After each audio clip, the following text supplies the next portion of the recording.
Bonjour à tous. Merci à tous les participants de s'être inscrits à ce webinaire. Donc, je me présente, Olivier Girel, je suis directeur projet innovation du pôle Alpha RLH, que je vous présenterai un petit peu plus tard. Donc,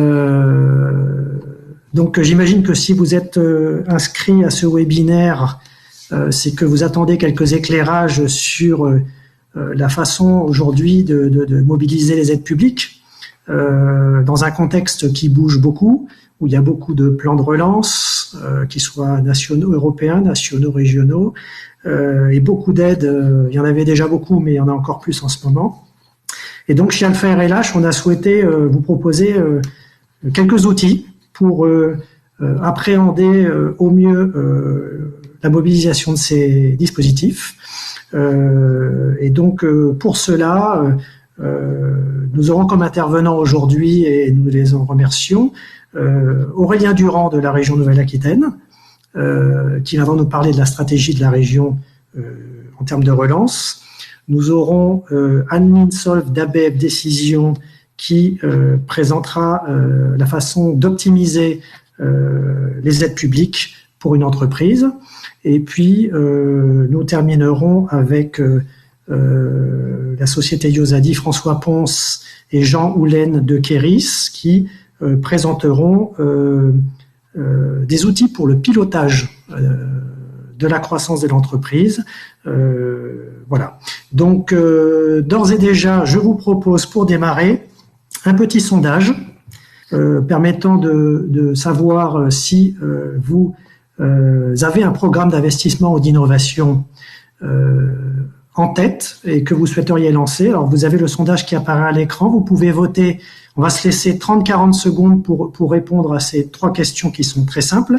Hésitez-vous à mettre en place un programme d'investissement ou d'innovation? Oui, non ne se prononce pas. Voilà, je vous laisse répondre. Ensuite, la question suivante qu'il faut. Auriez-vous besoin pour cela d'être accompagné? Oui, non. Et une question qui est sur de nous expliquer les raisons pour lesquelles vous souhaitez être accompagné, pour quel type de besoin. Voilà, je vous propose de encore 15-20 secondes pour répondre à ces questions.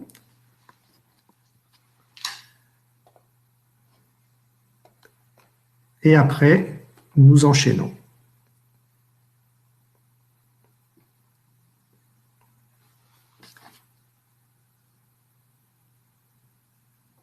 Encore 5 secondes. Voilà, je pense qu'on va refermer le questionnaire et regarder les résultats. Donc, il y a un quart des personnes interrogées qui, aujourd'hui, ont un projet en tête. Eh bien, écoutez, j'espère que nous pourrons éclairer leur lanterne avec ce webinaire sur la façon de faire. Voilà. D'ores et déjà, je vous propose de démarrer le webinaire en vous expliquant comment chez Alpha RLH, nous appréhendons aujourd'hui toutes ces aides dans le cadre des plans de relance. Alors, aujourd'hui, un mot quand même sur Alpha RLH, qui est un pôle de compétitivité qui existe depuis 2005, qui donc après 15 ans d'existence a quand même un bilan projet non négligeable, puisque aujourd'hui je crois que nous avons accompagné à peu près 1200 projets depuis l'existence du pôle, un peu plus d'1,8 milliard de budget. La moitié de ces projets ont été financés pour à peu près 500 millions d'argent public injectés dans ces projets. Projet essentiellement basé sur l'innovation, puisque l'ADN des pôles de compétitivité, c'est l'innovation dans les entreprises et les laboratoires, structures de formation.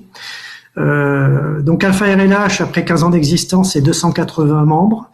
Vous en avez une photo des quelques grandes entreprises présentes dans le pôle, sachant que nous avons majoritairement des TPE et des PME, bien évidemment. Vous voyez que nous adressons des marchés très vastes, que sont la santé, l'énergie, la défense, l'aéronautique, la cosmétique et j'en passe. Voilà. Nous adressons ces marchés avec les technologies qui sont le cœur du savoir-faire du pôle, notamment les technologies photoniques, laser et électronique hyperfréquence, pour simplifier toutes les technologies qui permettent d'usiner, de travailler une matière, que ça soit dans un métal ou la cornée de l'œil, qui permettent de détecter, de produire de l'image, donc de communiquer. Voilà, donc toutes les technologies dont ont besoin à peu près toutes les industries aujourd'hui. C'est pour ça que nous pouvons adresser à peu près tous les secteurs applicatifs. Alpha RLH, c'est également 2 représentations à l'international, avec une présence en Chine, donc une personne du pôle en Chine depuis 2011, qui accompagne les entreprises pour faire du business sur le territoire chinois. Un partenariat avec une structure américaine qui permet de faire la même chose. Et puis une ouverture en 2021 au Japon avec une personne du pôle également qui sera là pour aider les entreprises à faire des affaires. Le pôle, c'est 27 personnes, 21 équivalents temps plein, une dizaine d'ingénieurs docteurs sur les thématiques spécifiques du pôle. Et je continue en présentant aujourd'hui la stratégie du pôle. Depuis quelques mois, elle est non plus de s'arrêter à l'accompagnement de l'innovation, mais également de permettre aux entreprises de faire les bons choix en termes d'innovation. C'est la raison pour laquelle, depuis quelque temps, nous mettons en place des dispositifs pour accompagner sur cette ingénierie d'investissement et d'innovation. Et vous avez là à l'écran les outils que nous avons déjà mis en place ou que nous allons mettre en place dans quelques semaines pour répondre à ce besoin d'anticipation et de choix. Le premier que je vous présente, c'est un outil parce qu'il est c'est un peu le socle pour accompagner des entreprises dans le changement. C'est qu'aujourd'hui on teste un outil sur l'agilité au changement des entreprises, et dans le contexte actuel, tout le monde comprend bien que c'est clé pour la survie d'une entreprise d'être agile, de s'adapter aux évolutions du marché, éventuellement de changer de secteur d'activité s'il y a besoin. Et spécifiquement, il y a deux modules sur lesquels nous travaillons, c'est de voir comment le plan de mobilité de l'entreprise, comment une entreprise continue à être proche de ses clients, de ses fournisseurs, de ses partenaires, en travaillant sur son plan de mobilité, parce qu'on sait qu'aujourd'hui, on ne peut plus bouger comme avant. Il est probable que pour un certain nombre de mois, nous ne pourrons plus circuler comme c'était avant. Évidemment, il y a des outils numériques qui sont mis en place, mais tout ça doit être pensé à l'échelle d'une entreprise pour optimiser son fonctionnement. Et le corollaire de ça, c'est que plus il y a d'outils numériques, plus il y a de cybersécurité à prévoir. Et donc, nous comptons proposer d'ici le mois de novembre un service sur cette agilité, avec notamment plan de mobilité cybersécurité. Par ailleurs, vous avez 2 de nos partenaires aujourd'hui qui présentent également, dans le cadre d'Alpha RLH, leur dispositif. Donc, Anne-Lyne Solf viendra parler de l'optimisation des aides publiques, donc tout ce qui est crédit impôt recherche, C2I, toutes les subventions.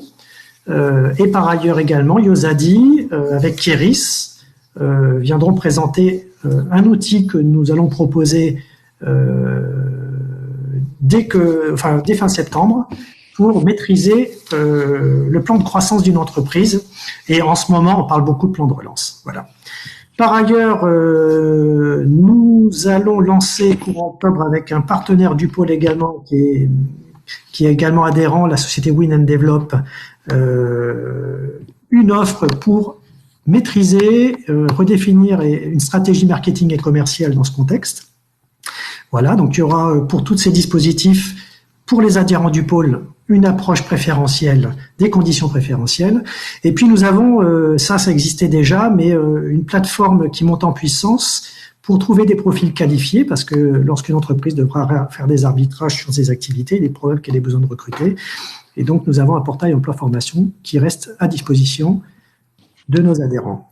Voilà, donc sur le volet accompagnement de l'entreprise, booster votre business, c'est ce dispositif-là que le pôle propose et dont nous allons parler avec les partenaires aujourd'hui.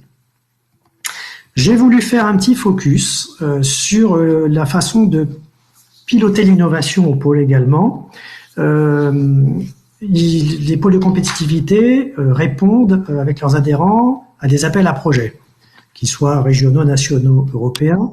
Mais le pôle, depuis 2017, a souhaité lancer des programmes structurants, ce qu'on appelle du bottom-up, donc qui permettent d'accélérer, de catalyser la mise sur le marché d'innovation. Et le premier projet qu'on a structuré en 2017, c'est autour de l'aéronautique et du spatial, avec un projet qui s'appelait Saphir, qui permettait d'accélérer le prototypage de solutions photoniques et hyperfréquences sur les marchés aéronautiques et spatiales, qui a donné lieu à une présentation de démonstrateurs au Salon du Bourget en 2019. Et qui a vocation maintenant à reproduire ce schéma et à petit à petit se rapprocher du marché avec l'aide de partenaires, comme par exemple le pôle Aerospace Valley. Nous sommes également en train de lancer avec l'Institut d'Optique un centre sur la photonique quantique qui doit permettre d'accélérer la recherche et la mise en place de technologies sur les capteurs et la cryptographie quantique. Et ce projet devrait démarrer en 2021, donc avec les financements de la région, et pour en faire un centre unique en France et majeur au niveau européen et mondial. Nous sommes également en train de travailler sur le domaine de la santé pour faire un hub autour des radiomics. Les radiomics, c'est la combinaison de l'imagerie médicale, du big data et de l'intelligence artificielle. Et travaillons avec des partenaires industriels sur le sujet pour essayer de lancer un programme structurant. Et puis nous réfléchissons sur d'autres projets autour du Green Deal, que l'Europe lance un grand plan de Green Deal. Évidemment, nous avons un domaine autour de l'énergie et du smart grid, et pour essayer de répondre à ces appels à projets, et autour de l'industrie du futur également, qui est un sujet important pour la région de Nouvelle-Aquitaine. Voilà. J'ai voulu également faire un focus sur un appel à projet, et je terminerai là-dessus, récent, qui est particulièrement dédié au pôle de compétitivité, qui s'appelle le PSPC Région numéro 2. C'est le deuxième appel à projet du PSPC Région. C'était l'ancien FUI à l'époque, pour rappeler aux personnes présentes, aux participants, si vous avez des projets sur ce PSPC Région, venez nous voir pour qu'on vous aide à finaliser, à monter les consortiums. Ce sont des projets collaboratifs, vous avez les montants qui apparaissent à l'écran, il faut environ 5 partenaires maximum, de 1 à 4 millions de projets. L'État et la région sont cofinanceurs. Si vous passez par un pôle de compétitivité, vous avez une bonification de taux de 15%, quelle que soit la taille de l'entreprise. 15% pour une PME, 10% pour une ETI et 5% pour un grand groupe. L'intérêt de passer par le pôle, c'est que vous avez une batterie d'animateurs compétents pour vous accompagner, pour vérifier si le dossier est en bonne et due forme, et vous faire des petits compléments techniques si besoin. La bonification de taux, j'en ai parlé. Le travail avec la région, comme la région est un partenaire clé du pôle, on peut anticiper sur la capacité éventuellement d'être financé par la région sur un projet. Et puis les taux de succès en passant par les pôles sont sensiblement supérieurs sur ce type d'appel à projet que s'il n'y a pas de pôle. Voilà, je vais m'arrêter là pour immédiatement passer la parole à Adeline Solve, qui est donc responsable du bureau sud-ouest de ABF Décision, qui va se présenter et puis surtout nous parler de comment on fait pour optimiser les aides publiques. Voilà, Adeline, à toi. Merci Olivier. J'espère que vous m'entendez bien. Donc moi, je suis la responsable sud-ouest d'ABF Décision, qui est une société de conseil spécialisée dans le financement public des entreprises.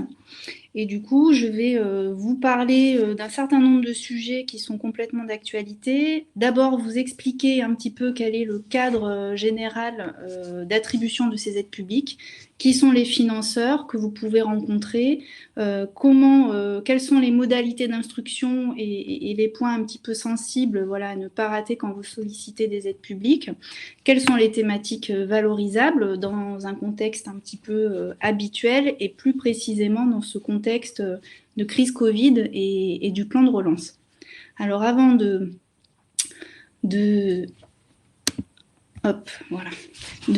rentrer dans le vif du sujet, je vais quand même vous dire 2 mots sur qui nous sommes.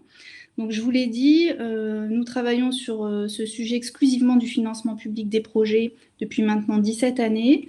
Moi, j'anime une antenne qui intervient sur le Grand Sud-Ouest et notre particularité, c'est de développer notre ingénierie au contact de réseaux partenaires qui finalement identifient du projet, captent du projet chez leurs clients et leurs adhérents. Et donc, nous intervenons au quotidien auprès d'eux pour auditer ces projets, indiquer aux entreprises les sujets qui sont valorisables ou non et pourquoi.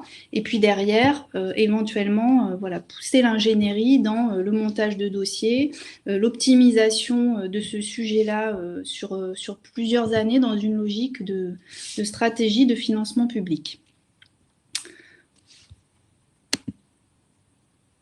Donc, voilà un petit peu ce que regroupe aujourd'hui notre champ d'intervention. Évidemment, une étape très importante d'identification des opportunités, de structuration des projets pour aller chercher le plus d'aides publiques et surtout pour aller chercher des dispositifs qui correspondent bien à la logique de développement du projet et évidemment derrière aussi sécuriser cette démarche sur le suivi des dossiers et l'accompagnement en cas de contrôle. Alors, concernant ce fonctionnement des aides publiques, avant de vous présenter quels sont les financeurs que vous pouvez rencontrer, qui peuvent être des financeurs institutionnels ou des agences parapubliques, il y a un point très important à bien avoir en tête, c'est que c'est la Commission européenne qui va régir ce sujet global des aides publiques et ses réglementations. Et finalement, la règle générale, c'est que l'aide publique est interdite pour ne pas créer des distorsions de concurrence entre les entreprises. Une fois qu'on sait ça, on comprend que finalement, ce cadre européen réglementaire qui permet d'aller mobiliser des aides publiques, c'est un cadre dérogatoire et c'est ce qui fait que vous allez vous retrouver avec un dossier qui fait 50-60 pages à compléter. C'est ce qui va faire que le financeur va devoir retenir des dépenses précises et plafonner dans ses modalités de cofinancement des projets, etc., etc. Donc, quand vous bénéficiez d'une aide publique, peu importe la thématique du projet, systématiquement, celle-ci est assise sur l'une des 30 réglementations européennes qui existent. Et c'est important finalement de faire le lien quand vous avez des développements à opérer avec la réglementation qui sera la plus favorable pour vous et la plus adaptée. Donc si maintenant on regarde un petit peu qui sont aujourd'hui les gestionnaires de ces aides publiques, on va retrouver sur notre pavé de gauche la Commission européenne qui gère aujourd'hui en direct des aides publiques et des programmes, notamment le grand programme Horizon 2020 qui est dédié à la recherche, la compétitivité et l'innovation dans le cadre de la compétition internationale. Dans ce cadre-là, vous avez notamment un programme qui peut être très intéressant dédié aux PME qui s'appelle EIC Accelerator et qui permet d'aller chercher un soutien très significatif sur des projets à caractère très innovant et à très fort potentiel de marché. À côté de ce programme qui est géré en direct par la Commission, vous allez retrouver aussi les fonds stratégiques européens qui sont composés du FEDER, du FEADER, du FSE, du Fonds social européen, que vous avez peut-être déjà rencontré, et qui sont là des fonds européens en tant que tels, avec la complexité des aides européennes, mais qui sont gérés en proximité, puisque aujourd'hui sont gérés par délégation par les conseils régionaux. Et donc, vous avez en Nouvelle-Aquitaine des équipes dédiées au sein du Conseil régional qui vont positionner des financements européens sur certains projets d'entreprise.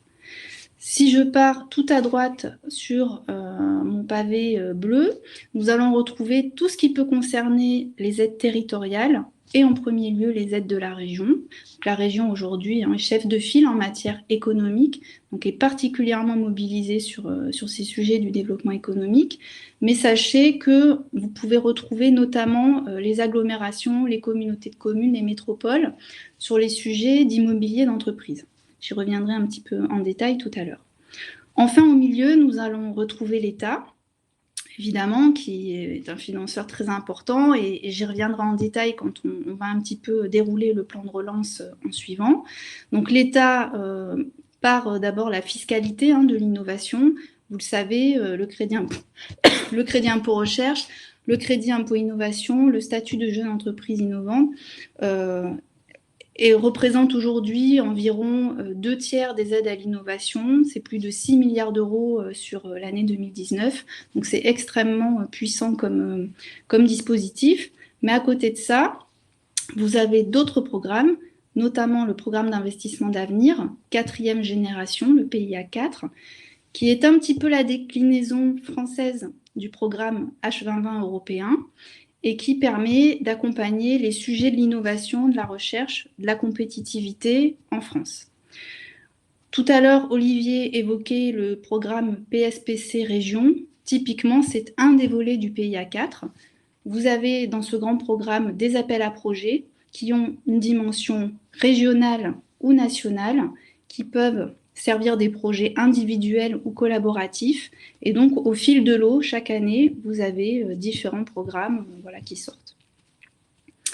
Je poursuis. À côté de ces financeurs institutionnels, vous allez trouver aussi différents organismes publics et parapublics. Alors là, vous en trouvez 5 sur cette slide. Il y en a une trentaine au global.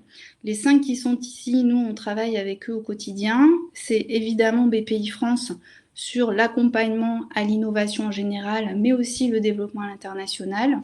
C'est éventuellement l'Agence Innovation Défense, l'ADEME sur les sujets de maîtrise de l'énergie et d'économie circulaire d'énergie renouvelable. Ça peut être l'Agence de l'eau aussi sur les sujets d'économie d'eau et de dépollution. Enfin voilà, il y en a de nombreuses. Et en fait, ces agences, elles ont des priorités stratégiques qui sont thématiques. Et donc, elles vont utiliser des réglementations spécifiques en général, vont avoir leur propre fond de dossier.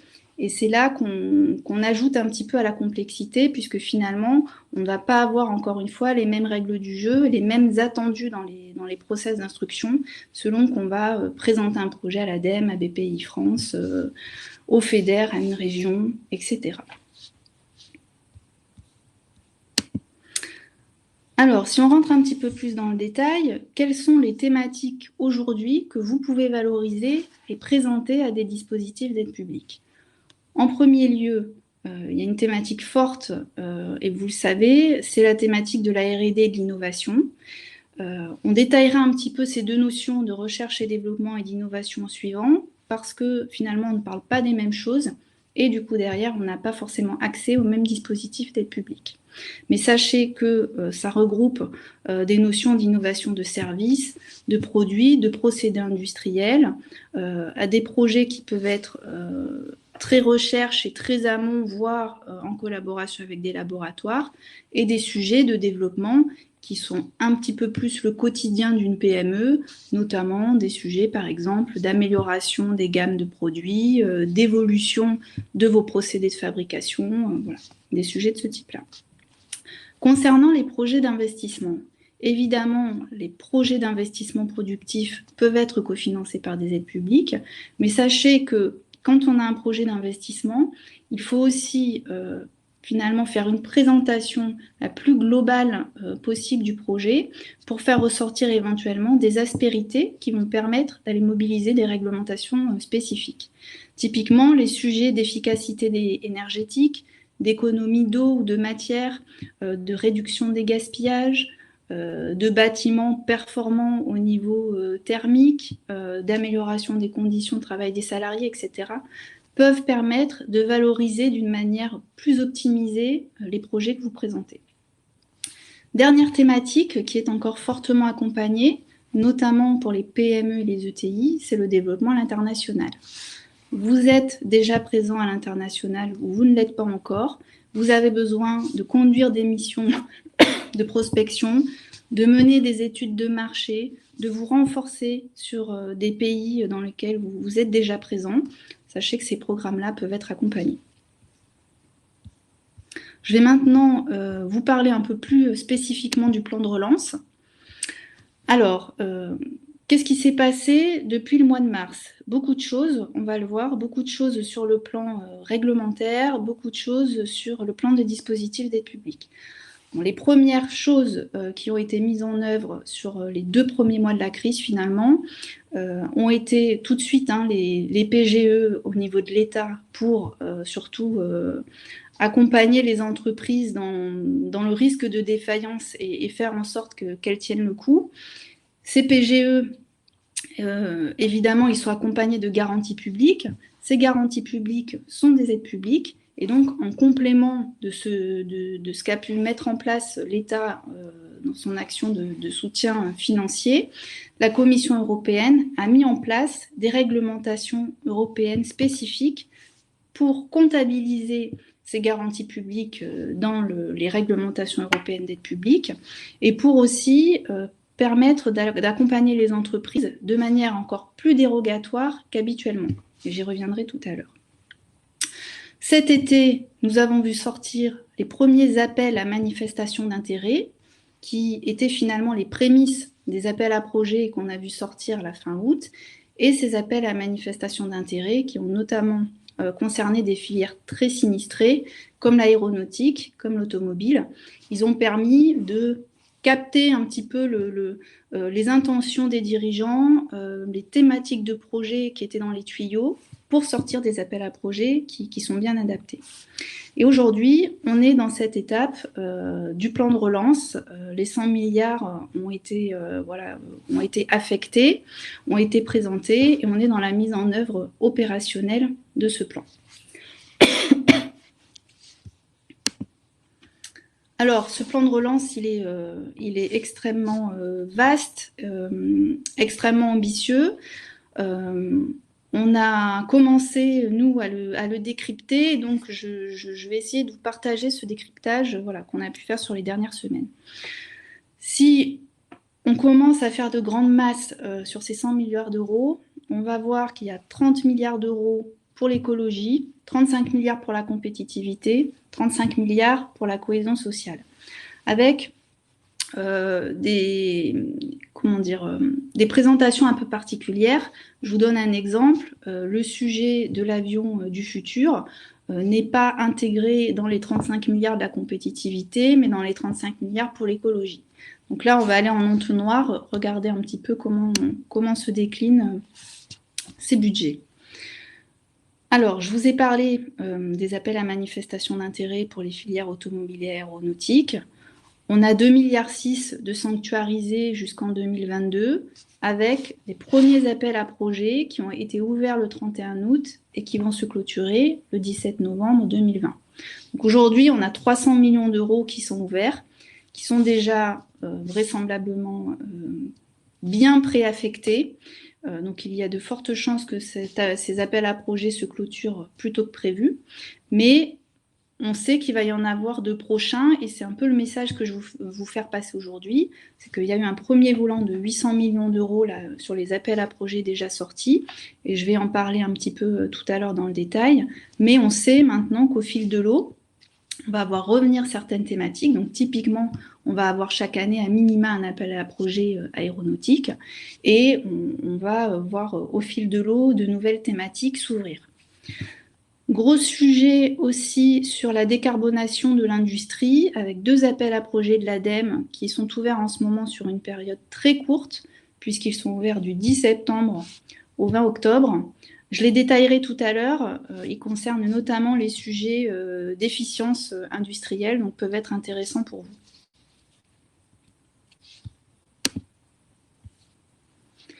Je poursuis avec les sujets de relocalisation d'activités, de sécurisation d'approvisionnement. Donc finalement, notre grand sujet souveraineté nationale. Là aussi, nous avons déjà un appel à projet de 100 millions d'euros qui est en cours, qui s'appelle la projet Résilience, que je détaillerai un peu tout à l'heure. Résilience, voilà, c'est 100 millions sur 600 millions déjà ouverts, donc on va le voir revenir régulièrement. Sur ce premier appel à projet, vous avez certaines filières stratégiques qui ont été privilégiées.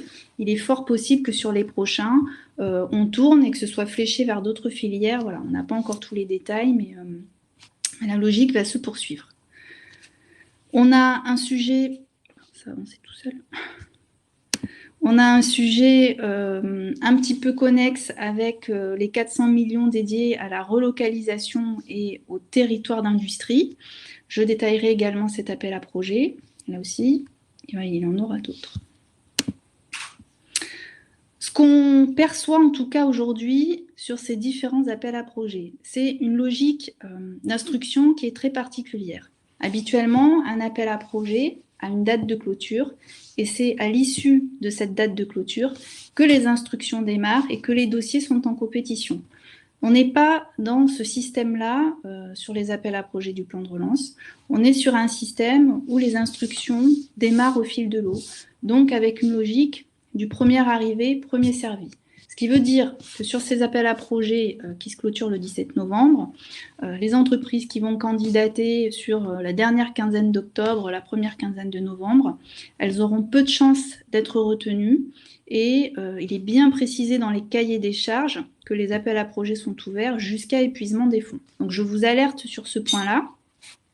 Et c'est ce qui fait que nous, le message qu'on fait passer aujourd'hui, c'est qu'il faut absolument cet automne formaliser ces projets, poser un petit peu ses plans stratégiques des 24-36 mois à venir pour être en capacité en fait de candidater très rapidement à chaque fois que la thématique qui vous concerne sort.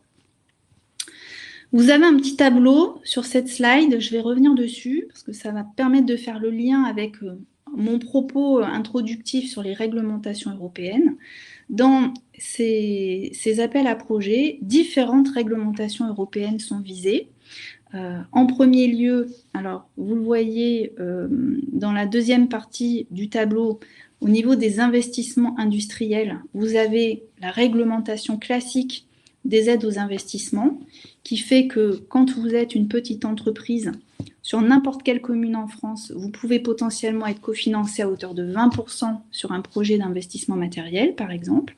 Si vous êtes sur une commune qui est zonée dans le cadre du zonage européen des aides à finalité régionale, qui est un zonage négocié avec la Commission, vous pouvez avoir un bonus de 10 points. Et ça va se décliner, cette logique, sur chaque taille d'entreprise. Vous avez en dessous les réglementations, le régime d'aide européen des aides à la recherche et développement et innovation, qui, selon le niveau de maturité technologique du projet, un projet de recherche industrielle ou un projet de développement expérimental, permet là aussi d'atteindre un plafond de taux de cofinancement public. Vous avez sur la dernière ligne le régime d'aide environnementale qui permet notamment sur les sujets d'efficacité énergétique d'aller chercher 30, 40, 50% d'aide. La nouveauté cette année, je vous en parlais vite fait tout à l'heure, c'est ce régime temporaire Covid qui a été adopté par la Commission européenne et qui permet de déplafonner en fait les aides aux investissements et les aides à l'innovation pour avoir un effet de levier beaucoup plus important sur les projets. Cette année, jusqu'au 31 décembre, une entreprise qui aura un projet d'1 million d'euros d'une thématique investissement ou innovation pourra potentiellement mobiliser 800 000 euros en subvention, soit 80% du programme de dépenses. En off, il y a des discussions entre l'État en ce moment et la Commission européenne pour prolonger ce régime. On ne sait pas si ce sera le cas et s'il va perdurer en 2021, mais c'est ce régime spécifique qui finalement a fixé le calendrier des appels à projets plan de relance.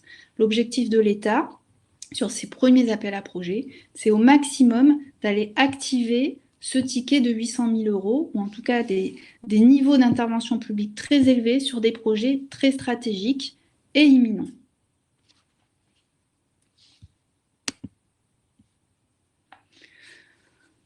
Donc, en conclusion, nous avons des enveloppes à disposition beaucoup plus importantes qu'en temps normal, une logique d'instruction de dossier qui est beaucoup plus rapide aussi que ce qu'on peut vivre en temps normal. Mais la difficulté, c'est qu'il faut déposer son dossier au bon moment.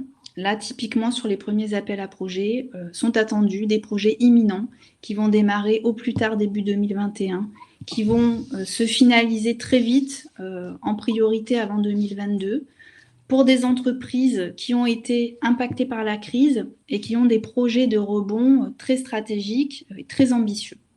Il va y avoir beaucoup d'autres choses qui vont découler, des appels à projets qui vont être un peu moins ambitieux en termes de plancher de dépenses, etc.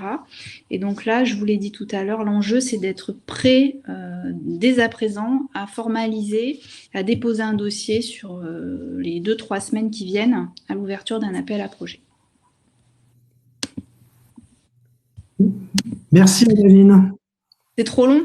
Il faut que je m'arrête. Non, mais si tu as encore une slide, vas-y. Alors, j'en avais plusieurs. Je ne vais pas du coup pouvoir détailler tous les appels à projets en cours, notamment résilience, territoire d'industrie et décarbonation de l'industrie. De toute façon, le support sera à disposition. Donc évidemment, si vous souhaitez approfondir ces sujets-là, je serai à disposition. Je vais garder ma dernière minute pour vous parler un petit peu des règles d'or à respecter pour avoir un succès quand on sollicite une aide publique et ne pas passer à côté. Vous l'avez compris, ce sujet des réglementations, c'est un sujet qui est fort et qui est complexe.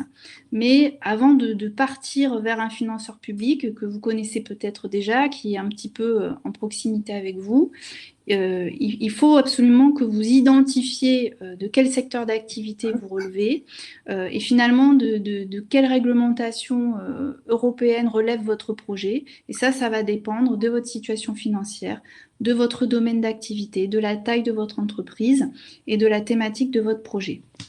Deuxième chose très importante, peu importe la thématique de votre projet, peu importe le budget, etc. Il faut absolument informer le financeur public de son projet avant de lancer le projet.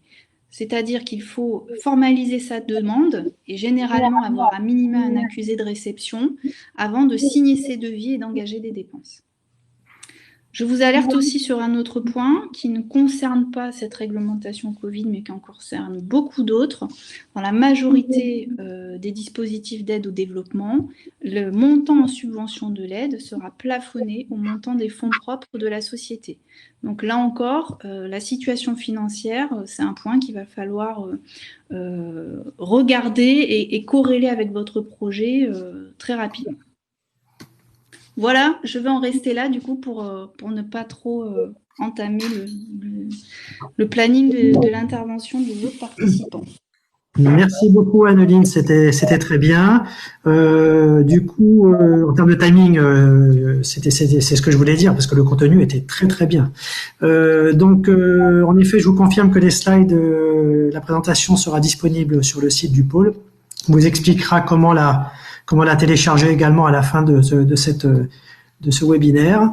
On enchaîne avec Aurélien Durand de la région de Nouvelle-Aquitaine qui va lui nous spécifier le plan de relance de la région avec tous les dispositifs actuellement mobilisés. Aurélien. Merci Olivier. Donc bonjour à tous et à toutes. Vous n'aurez pas la chance de voir mon sourire. Désolé, je suis en bureau partagé. Donc moi, oui, je vais vous parler un petit peu de la région, vous donner mais déjà, Madame Solve a déjà bien énuméré ce qu'on vous demande dans un dossier de subvention. Mais voilà, vous donner aussi quelques billes de lecture au niveau de la région pour essayer d'optimiser aussi vos demandes de subvention. Alors déjà, avant tout, si vous pouvez descendre. Ouais, voilà. Juste pour qu'on soit d'accord sur les références. Donc aujourd'hui, là, on est avec Alpha RLH. Donc Alpha RLH, c'est la filière électronique hyperfréquence photonique. Juste pour vous donner un ordre d'idée, c'était à peu près 30 millions d'euros en France. 30 000 millions, 30 milliards plutôt, 350 000 emplois, et en Nouvelle-Aquitaine, ça représente 8 000 emplois et 20 000 emplois indirects. Au niveau des enjeux, c'est exactement dans les plans de relance que Madame Seub a décrit. C'est pour ça que la filière, vraiment, vous êtes au cœur de la relance du plan industriel français. C'est-à-dire vraiment, c'est le plan de relocalisation industrielle et récupérer une souveraineté européenne et française. Donc, vous avez déjà certains d'entre vous entendu du plan Nano 2022, qui avait fait aussi un autre plan encore avant dans les années 2010-2012. Il y a la réglementation ITAR, qui est la réglementation américaine qui limite les importations de composants électroniques. Voilà, vous rentrez vraiment dans un plan où aujourd'hui on a besoin de retrouver une souveraineté européenne et notamment française. Et puis après, je vous parle pas des prochaines problématiques technologiques qui sont importantes, qui sont le laser de puissance, la fibre bien évidemment, et puis on en entend parler aujourd'hui puisque c'est l'appel d'offres qui a lancé aujourd'hui, la 5G, et puis surtout demain le quantique. Donc cette filière, en tout cas, la région depuis la loi NOTRe, je ne sais pas si ça parle à tout le monde, mais c'est 2016, c'est ce qui a redonné l'État à décentraliser certains de ses pouvoirs et notamment la compétence du développement économique qu'elle a donné aux régions. Alors dans ces temps un peu difficiles, elle récupère un petit peu, elle recentralise un petit peu cette compétence, mais bon, on va pas lui en vouloir. Mais d'ici quelques temps, sachez que voilà, on va revenir sur des positions qui sont à peu près normales et les régions vont redevenir encore vont recentraliser et être au centre en tout cas de ces compétences de développement économique, car elles le sont déjà depuis 4 ans. Et juste pour vous donner un chiffre, c'est que l'année dernière, en 2019, donc rien que sur le développement économique, donc pas tout ce qui est aménagement territoire ou autre, rien que sur le développement économique, c'est 600 millions d'euros de subventions qui ont été distribuées par la région Nouvelle-Aquitaine. Donc vous avez vu sur un budget de 3 milliards, ça représente quand même 20%. Je crois que Madame Seul, dans un de ses diaporamas, avait mis que c'était à peu près 2 milliards de subventions dans l'ensemble des régions. Voilà, la Nouvelle-Aquitaine, c'est 600 millions sur ces 2 milliards. On est, sachez-le, en tout cas, on est une des régions les plus dynamiques sur le nombre de subventions qu'on distribue. Et sur ces 600 millions qui ont été distribués l'année dernière, il y en a eu 40 millions qui ont été orientés uniquement sur la filière donc électronique hyperfréquence photonique. Et ça a été donc à peu près 200 projets qui ont été accompagnés l'année dernière. Et puis un autre point, mais ça Madame Sob l'a bien expliqué, ce qu'il faut bien comprendre, c'est que les aides, elles sont régies dans un cadre réglementaire. Alors vous pourrez connaître le président, vous pourrez connaître qui vous voulez, il y a un moment, on peut pas aller au-delà de l'aide. On peut pas aller au-delà de la loi. C'est-à-dire, on est obligé de répondre, de respecter donc la réglementation. Et donc, si vous êtes tel niveau d'entreprise, vous pouvez pas atteindre 80%, 90%, sauf dans un cas bien spécifique qui est le Covid, mais ça, c'est exceptionnel. Mais voilà, vous pouvez pas atteindre des taux de subvention qui sont décorrélés. Il y a une réglementation à retenir et ça, c'est un point vraiment à retenir. Alors juste, mais là, rapidement, on va pas passer longtemps sur cette diaporama puisqu'on a pris un peu de retard aussi, puis c'est pas forcément très intéressant. C'est simplement pour vous dire les 9 orientations stratégiques que la région finance au niveau du développement économique. Moi, les points qui m'intéressent essentiellement, et vous aussi, j'imagine, c'est le point 3, c'est l'amélioration de la performance industrielle. Le point 4, c'est l'innovation. Et le point 8, qui est justement tout ce qui est l'export et l'international. Donc ça, sachez que nous, on a découpé donc nos développements économiques et nos orientations au niveau des financements sur ces 9 cases. Mais surtout, ce qui est très important à savoir, c'est ça. Et j'espère que chacun d'entre vous connaît cette feuille de route qui a été votée en juillet 2019 par la région, qui est la feuille de route Néo-Terrain. Aujourd'hui, sachez que vraiment, nous, c'est notre indicateur numéro 1 maintenant quand on subventionne un projet au niveau de la région. C'est est-ce qu'il répond aux ambitions Néo-Terrain.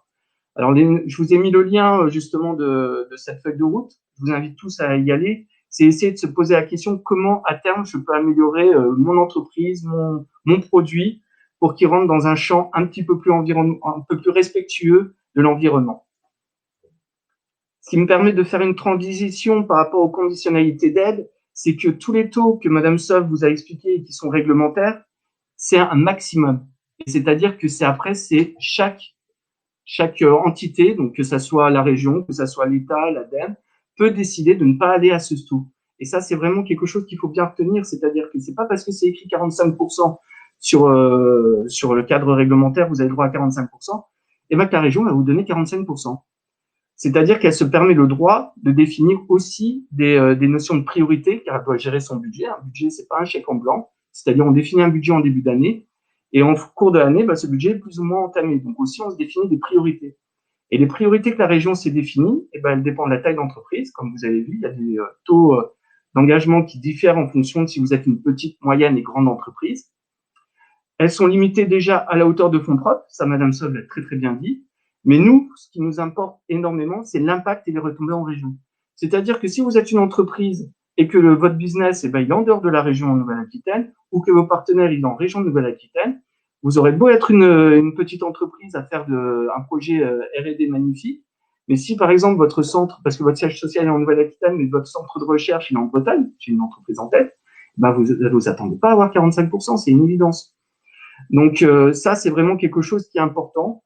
Et si vous n'avez pas eu la chance de me connaître ou certains de mes collègues, nous, c'est vraiment des choses qu'on incite justement à travailler entre vous. Donc, c'est-à-dire quels sont vos clients? Est-ce qu'ils sont en Nouvelle-Aquitaine? Est-ce que vous avez des partenaires en Nouvelle-Aquitaine? Est-ce que vos fournisseurs sont en Nouvelle-Aquitaine? C'est vraiment ça qui est important parce que l'argent, ça reste de l'argent public. Et en tant que contribuable, je pense qu'on est tous prêts à entendre ceci. C'est-à-dire que quand on vous donne de l'argent, certes, c'est bien pour vous, mais ça doit être aussi bien pour tous ceux qui vous entourent. Et ça, c'est vraiment quelque chose que nous, on prend en compte et que, en tout cas, dans vos dossiers, vous devez mettre en avant vraiment. Un autre point, autre critère, et ça, encore une fois, je parle vraiment que des conditionnalités de la Nouvelle-Aquitaine, car c'est vraiment que la Nouvelle-Aquitaine qui a défini cette règle-là, c'est la notion de dividende. Alors, il y a un principe de base qui est pas de versement de dividende. Alors, je vous cache pas, ça fait crier beaucoup de monde. C'est pas facile au quotidien d'assumer ça. Il y a des choses à parler, donc prenez pas cette ligne telle quelle, comme quoi, s'il y a des dividendes, vous avez le droit à aucune aide, c'est pas vrai. Il faut voir, il faut travailler, mais sachez que si vous avez des versements de dividendes, donc soit une holding, soit une maison mère, soit autre, il faut aborder ce sujet avec votre conseiller régional parce que il y a un petit point à résoudre, ou en tout cas à trouver un compromis là-dessus. Et enfin, c'est ce que je vous disais, on définit aussi des critères éco-sociaux en responsabilité. Toute aide qui est supérieure à 200 000 euros, les élus ont demandé justement à ce que l'entreprise s'engage sur les 3 prochaines années à s'améliorer sur plusieurs critères qui sont l'emploi des jeunes, par exemple, qui sont sur le fait de baisser le nombre de CDI, avoir des alternants, un peu plus d'alternants, ou justement à faire des choses au niveau de l'environnement. Et je reviens à la point fondamental, et ça encore une fois, Madame Sol l'a très bien dit, c'est qu'avant tout début de projet, il faut une aide de saisine.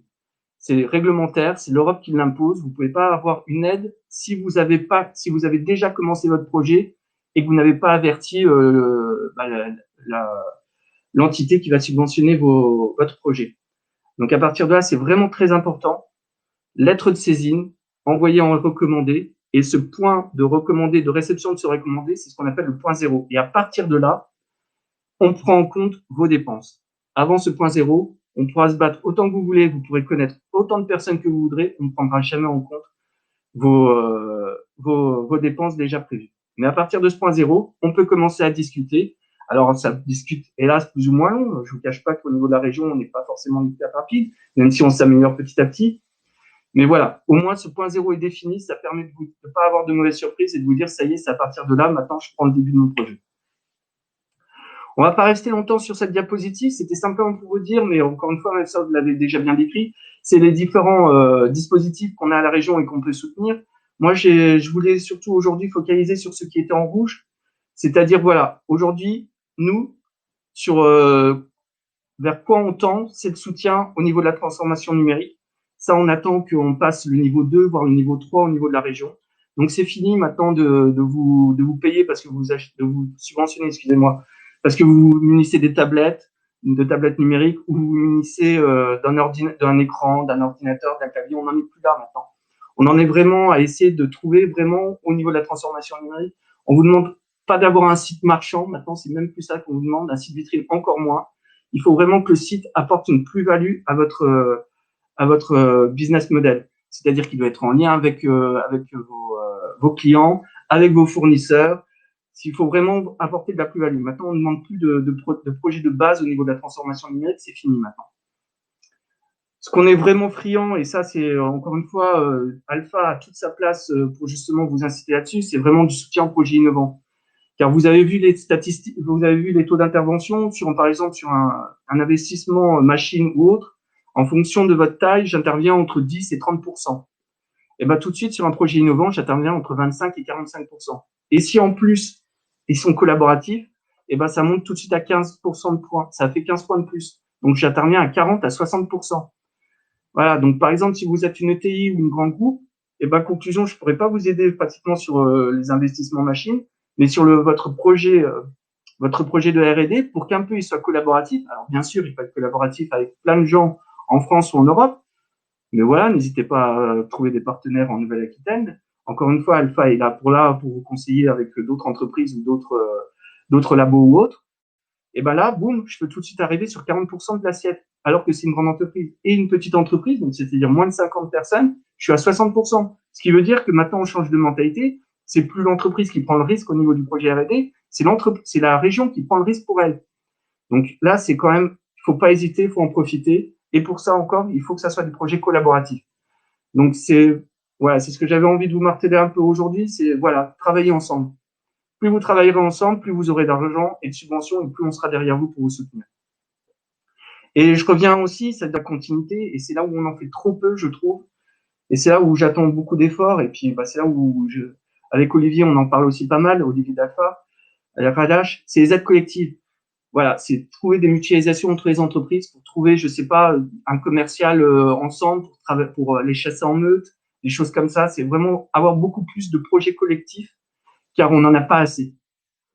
Donc après, ce diaporama est à disposition, donc vous pouvez largement regarder, consulter, voir les différents dispositifs qu'on fait. Moi, je voulais aussi vous attirer l'attention sur les programmes régionaux, car ça va aussi dans le plan de relance, et essayer de vous structurer, de vous apporter toute la possibilité de justement de vous monter en compétences au sein des entreprises. Donc c'est de la croissance premium qui est en lien avec la CCI et l'Agence de développement de l'innovation, qui est ADI, mais c'est surtout le programme Usine du futur. Le programme Usine du futur, donc c'est pas pour les TPE, c'est pas pour les très petites entreprises. Donc je sais que dans votre secteur il y en a quand même pas mal, mais voilà, c'est pour dès que vous êtes dans un processus industriel à optimiser, là il y a le programme Usine du futur. D'autant plus que grâce à l'État, on a été les premiers, la région Nouvelle-Aquitaine a été la première à développer le programme Usine du futur, mais là l'État a pris en compte justement que ce programme était important pour le national et elle a rajouté de l'argent dessus. Donc grâce à cet argent avec l'État, on a réussi à monter un diagnostic qui maintenant passe de 5 à 8 jours, où dedans non seulement on voit votre optimisation de la performance industrielle au sein de votre atelier, mais on voit aussi votre stratégie sur la transformation numérique ou au moins votre stratégie numérique. On voit également sur la partie environnementale et après sur des briques qu'on appelle technologiques, qui est à votre choix. Sur une liste de 5-6, vous choisissez une ou deux briques. Et ce qui fait qu'on vous offre gratuitement 5 à 8 jours de consulting. Et ça, sincèrement, on a déjà eu, je crois, 500 entreprises qui ont été diagnostiquées. Là, l'idée, c'est d'en faire 1000 maintenant sur les 3 prochaines années. Donc, n'hésitez pas, sollicitez-nous là-dessus. Je vous ai mis le lien. Ça marche par AMI. Je sais, la région est pas très réactive là-dessus. On essaie de s'améliorer, mais c'est déjà pas trop mal. Donc, c'est tous les semestres. Donc, c'est-à-dire, c'est un appel à projet avec une promotion qui dure 6 mois. Donc là, le dernier, c'est un peu fini. Je suis désolé car ça finit demain soir. Donc, si vous voulez urgemment y répondre, vous avez encore 24 heures. Après, voilà, ce sera sélectionné. Le prochain AMI sera au mois de mars. Après, je voulais vous mettre un petit peu l'accélérateur aussi. L'accélérateur, c'est pour les entreprises qui ont plus de 5 millions de chiffre d'affaires. Et là, c'est tout un programme d'accompagnement qui est en lien avec BPI, qui vous permet justement de progresser, d'avoir un diagnostic 360, mais vraiment quelque chose de lourd, qui dure une semaine, donc vraiment quelque chose de béton pour vraiment que vous ayez une bonne vision de votre entreprise et qui vous permet après d'avoir des modules de formation, mais également d'avoir des séminaires et de la relation avec une vingtaine, trentaine d'entreprises et on marche par promo. Et ça, c'est étalé sur 2 ans. Ça prend à peu près 1 ou 2 journées par mois, étalé sur 2 ans. Et c'est quelque chose qui marche très bien. Ça, c'était les programmes de base et les dispositifs de subvention de la région.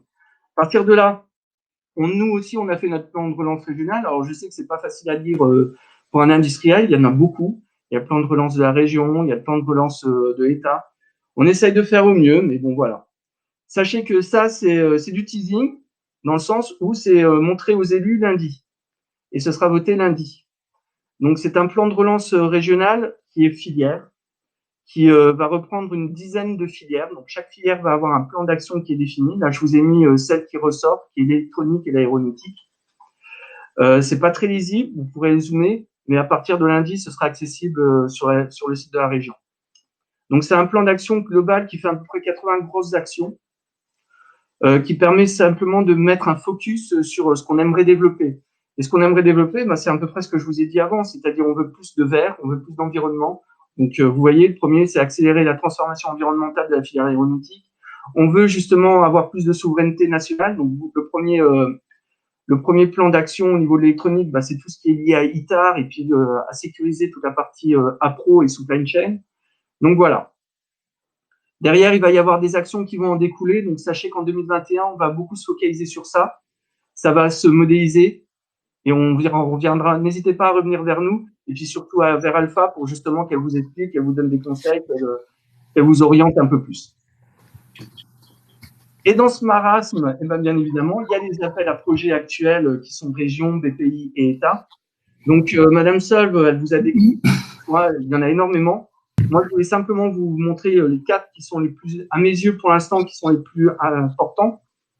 C'est donc le soutien à l'investissement dans les secteurs stratégiques. Et là, encore une fois, toute la partie électronique, photonique, elle rentre dedans. Donc, n'hésitez pas, c'est des projets où justement, à la différence des appels à projets aéronautiques ou automobiles, où je vous cache pas, il y a déjà énormément d'entreprises qui ont postulé. Et donc, sur ce genre d'appel à projets, notamment soutien à l'investissement dans les secteurs stratégiques, il y en a déjà beaucoup moins. Et dans l'appel à projet soutien à l'investissement industriel dans les territoires, celui-là aussi, il commence à être bien rempli. Donc, je reviens à ce que a dit Madame Sol, n'attendez surtout pas le 17 novembre. C'est-à-dire là, on est 29 septembre, vous avez vraiment 2 semaines, 3 semaines pour tirer. Et puis, bien évidemment, je terminerai aussi par ça. C'est le PSP région qui est sorti. Alors, c'est sûr, c'est pas la meilleure période pour sortir. Mais voilà, il est sorti. C'est pour les projets R&D collaboratifs. Il est ouvert jusqu'au 3 novembre. Alors moi, je reviens simplement sur une question parce que au-delà d'être référent filière photonique et électronique, je suis également instructeur sur un département qui est la Dordogne. Donc j'ai souvent la question des industriels, mais à quoi répondre? Il y a des appels à projets dans tous les sens. Qu'est-ce qu'on peut faire? Vous avez la chance aujourd'hui que ça se goupille plutôt bien entre guillemets, dans le sens où aujourd'hui la région a fini ça finit la semaine prochaine, on a fini nos dossiers pour 2020. C'est-à-dire qu'on passe en commission, quand vous donnez un dossier, on passe à une commission permanente où les élus votent votre subvention à ce moment-là. Et là, les dossiers pour la dernière commission permanente de 2020, qui est donc en novembre, là, elle se clôture semaine prochaine. Donc, vous pouvez plus donner de dossier, c'est fini. Là, on est en train de faire les dossiers qu'on a eu déjà, qu'on a reçus avant. Donc, maintenant, on parle de 2021. C'est génial, ça vous laisse une fenêtre là. C'est-à-dire que les appels à projets, donc il y en a plein d'autres, Madame Saab vous en a montré plein d'autres, mais au moins sur les 4 là, c'est le 17 novembre. Et moi, j'ai tendance à vous dire, vous foncez sur cela, et après, vous viendrez vers la région, voir si vous avez été retenu ou pas. Et là, on viendra voir comment on peut vous soutenir, comment on pourra vous soutenir en plus de ces appels à projets. Alors qu'on soit bien d'accord, c'est pas parce que vous allez avoir le maximum à l'appel à projet qu'on va vous donner derrière, c'est sur des assiettes toujours bien distincts, c'est-à-dire ce que vous a financé l'appel à projet, on ne vous financera pas au niveau de la région. Donc, mais voilà, on peut venir en plan B, et là, c'est intéressant pour vous, c'est-à-dire vous optimisez vos chances. Donc, foncez sur ces appels à projets, allez-y. Et si ça marche pas, nous, on pourra venir à la région après pour 2021. Merci beaucoup Aurélien pour cette présentation très claire. En attendant que Jean et François soient positionnés, ça je les vois venir. Juste indiquer que, en effet, la région Nouvelle-Aquitaine a toujours été très volontariste sur ces accompagnements économiques, entreprises, laboratoires, et que c'est vrai que en ce moment les planètes s'alignent. Il semble que l'Europe, l'État et la région, les régions, mais la région Nouvelle-Aquitaine en particulier, soient assez coordonnés dans leur stratégie d'action. Du coup, vraiment, n'hésitez pas à y aller. Le pôle est à votre disposition pour ça. Alors là, je vous propose d'enchaîner maintenant avec un dispositif vraiment dont le pôle est très fier. Parce qu'on fait un partenariat avec François et Jean, donc avec Yosadi et Kéris, pour que les adhérents du pôle bénéficient de ce nouveau service pour piloter sa croissance d'entreprise. Et pour moi, c'est stratégique. Et donc, je vais laisser la parole à nos 2 interlocuteurs qui vont présenter dans quel cadre se situe le dispositif et surtout à quoi il sert. À vous. Merci Olivier. Bonjour à toutes et à tous. Je prends la parole, je commence. Jean Houlaine, je suis l'un des associés fondateurs de la plateforme Evaltombise. Je vais vous présenter l'outil là en quelques minutes. Je laisse ensuite François vous présenter. Oui, c'est bon, ça marche? C'est mieux, c'est mieux. Je laisse ensuite François vous présenter comment il peut vous accompagner autour de l'outil dans la réflexion et la structuration de votre projet. Voilà, mais je vous fais une démo en vidéo en quelques minutes d'Evaltombise. Donc Evaltombise, c'est un outil web qui permet de facilement construire un prévisionnel financier sans avoir besoin d'être ni comptable ni financier. L'objectif, c'est qu'on puisse vraiment en autonomie tester des scénarios, tester des hypothèses. Quel que soit le moment clé de la vie de l'entreprise où on peut en avoir besoin, évidemment, si on a un projet de financement à mener, ça peut être une question d'arbitrage entre plusieurs projets d'investissement, une création, une reprise d'entreprise ou simplement un suivi budgétaire de son activité sous un angle financier de manière récurrente.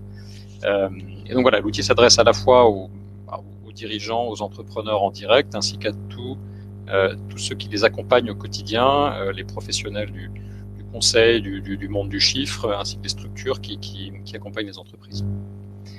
Voilà, alors en quelques écrans, comment Evaltombise est construit. Donc l'outil est conçu autour d'une interface qui va vous permettre d'obtenir des projections de trésorerie, de comptes de résultats, avec différents formats de restitution, graphiques, tableaux.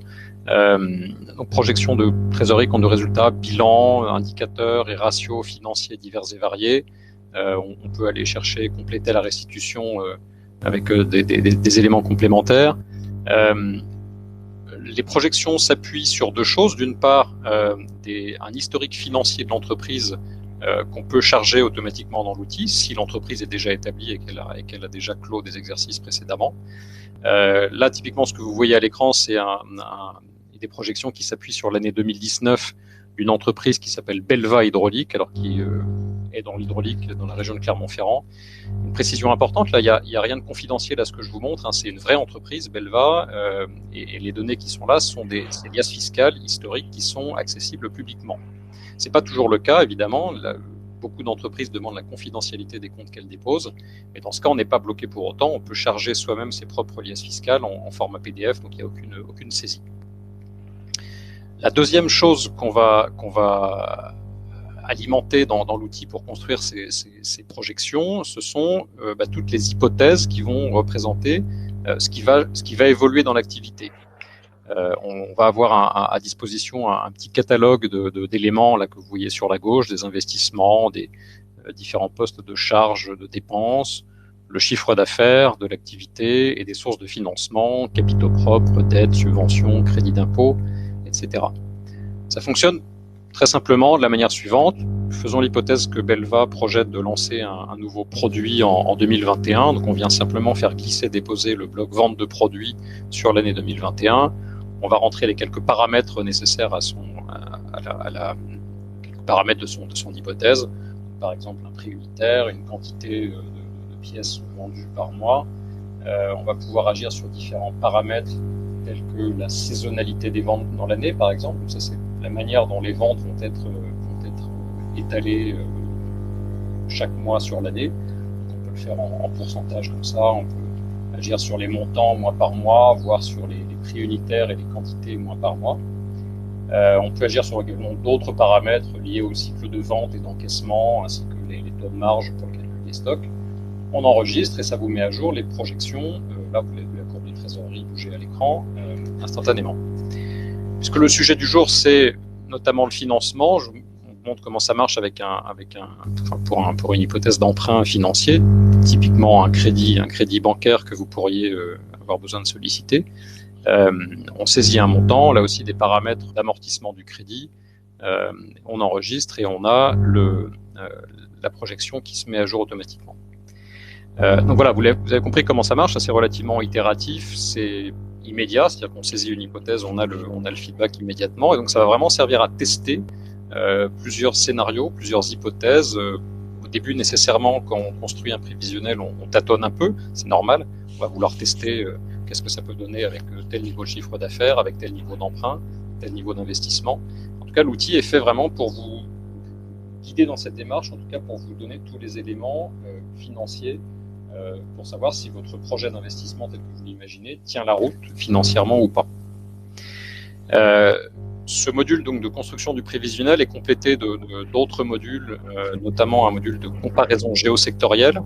On se rend compte que c'est souvent un besoin de savoir comment on se positionne par rapport à ses concurrents. Donc là, à partir de toutes les liasses fiscales d'entreprise qui sont déposées publiquement, on fabrique des agrégats de comparaison sur une trentaine de ratios et d'indicateurs qui vont des marges aux délais de paiement, les ratios de stock, des ratios financiers, endettement, etc. Avec toujours la possibilité de savoir comment on se positionne par rapport aux entreprises qui sont dans le même secteur d'activité et dans la même zone géographique. Un autre module complémentaire est celui de la simulation. Je le disais à l'instant, un prévisionnel financier n'est jamais bon du premier coup. Il faut nécessairement tâtonner, imaginer plusieurs scénarios, et surtout quand on le regarde 6 mois ou 1 an plus tard, forcément le prévisionnel ne s'est jamais réalisé comme on l'avait imaginé dans un premier temps. Et donc face à cette incertitude, il faut essayer de concevoir des scénarios. Des scénarios, ça va être d'imaginer, d'identifier quels sont les différents facteurs qui vont jouer possiblement défavorablement contre le projet. Donc par exemple, qu'est-ce qui se passerait si le chiffre d'affaires que vous avez imaginé en 2021 est inférieur à 10% de ce que vous aviez prévu? Qu'est-ce qui se passerait si vos coûts d'approvisionnement augmentent, si vos délais de paiement s'allongent? Et qu'est-ce qui se passerait surtout si tous ces éléments, tous ces facteurs jouent la même année en même temps? Donc c'est un peu le concept du crash test qu'on a adapté au monde de l'entreprise, si vous voulez, avec la possibilité, comme vous allez le voir sur l'interface, de sélectionner différents scénarios qui peuvent être soit prédéfinis dans l'application, et on a visuellement, comme ça, instantanément, l'effet, par exemple, sur la courbe de trésorerie du scénario qu'on a sélectionné. On peut après soi-même créer ses propres scénarios en faisant jouer autant de facteurs qu'on le souhaite. Enfin, l'outil est également un moyen de faciliter la communication vis-à-vis de ses partenaires. On va pouvoir extraire un dossier de synthèse qui va reprendre tous les éléments de présentation de l'entreprise, du projet qu'on est en train de présenter, avec tous les résultats obtenus, tableaux graphiques qu'on a sélectionnés. Ce rapport, on peut le customiser selon le type d'interlocuteur qu'on envisage de les voir. Pour conclure, donc juste un mot sur comment fonctionne Eval-Ton-Biz. Donc c'est un outil qui est full web, qui fonctionne par abonnement. Donc on a des formules d'abonnement qui sont adaptées à l'usage aux besoins qu'on a vis-à-vis de l'outil. Est-ce qu'on est en création d'activité? Est-ce qu'on est en développement d'une entreprise déjà établie? Avec des formules d'abonnement qui sont aussi adaptées à l'usage, à la fréquence d'utilisation, abonnement mensuel sans engagement, ou au contraire en paiement annuel si on envisage d'en avoir une utilisation régulière.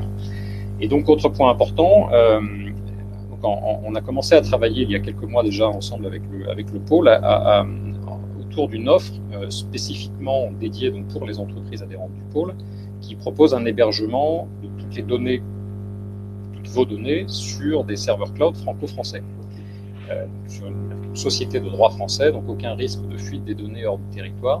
Donc on a mis à disposition cette version spécifique d'Eval-Ton-Biz qui est accessible.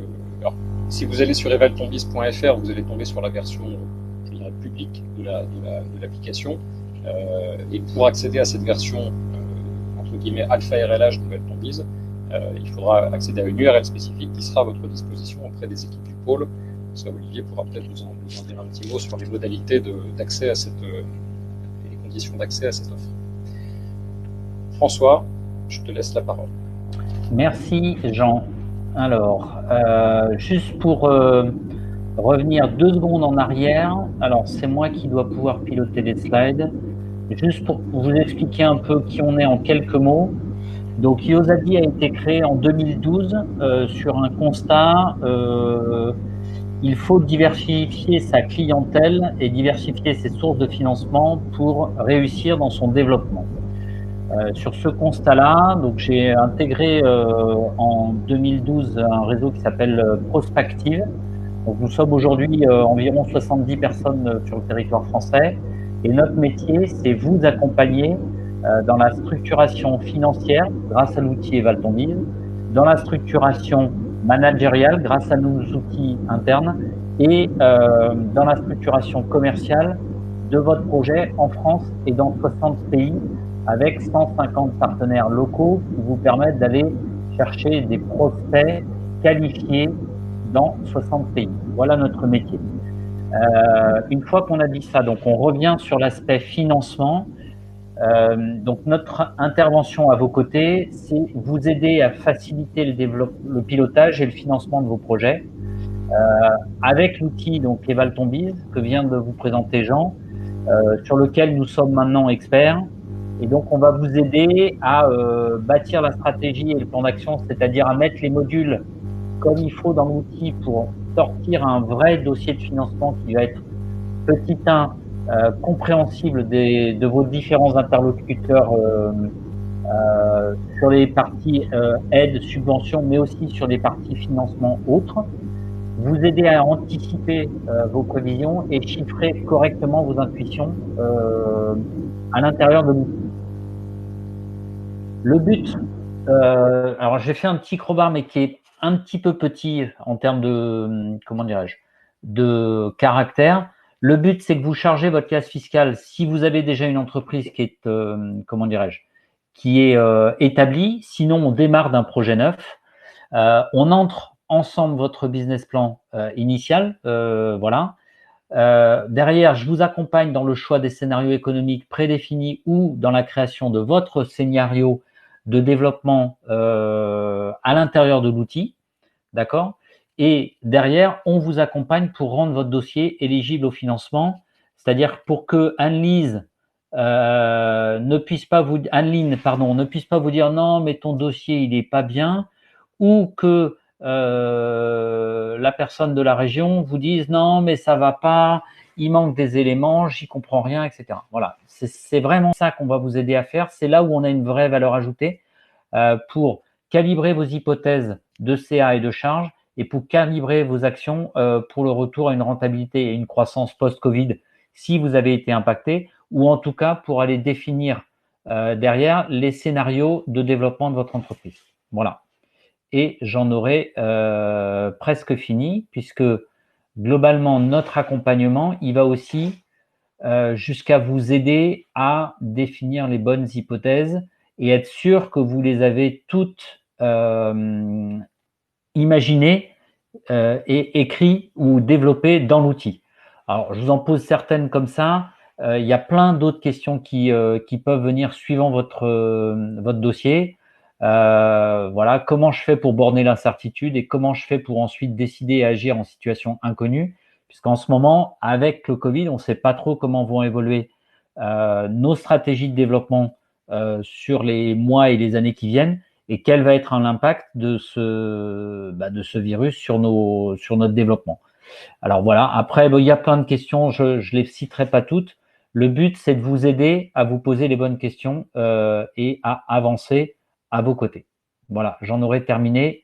Olivier.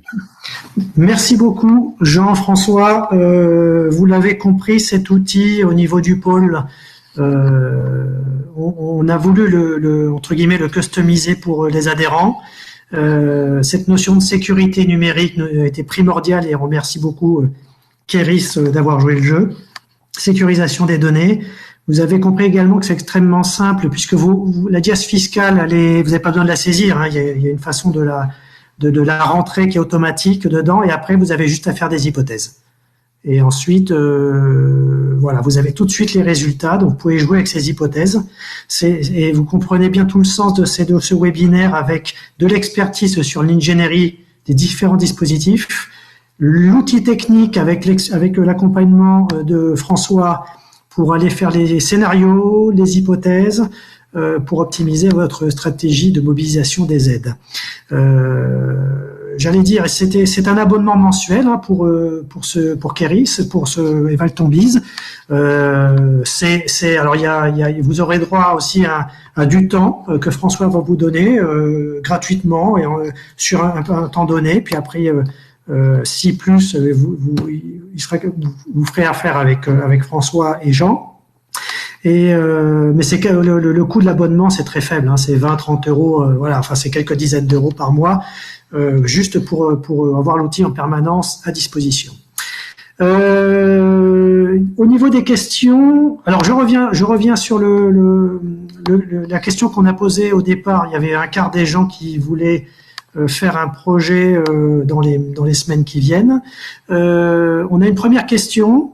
C'est donc quelqu'un qui nous a posé la question qui a déjà du CIR et qui est frileux pour aller chercher des dispositifs d'aide publique complémentaires. Du coup, est-ce que Anne-Lyne peut répondre? Me voilà. Oui, alors ce que je peux dire, c'est que quand on est éligible au crédit impôt recherche, c'est qu'on est éligible aux aides à la recherche et développement.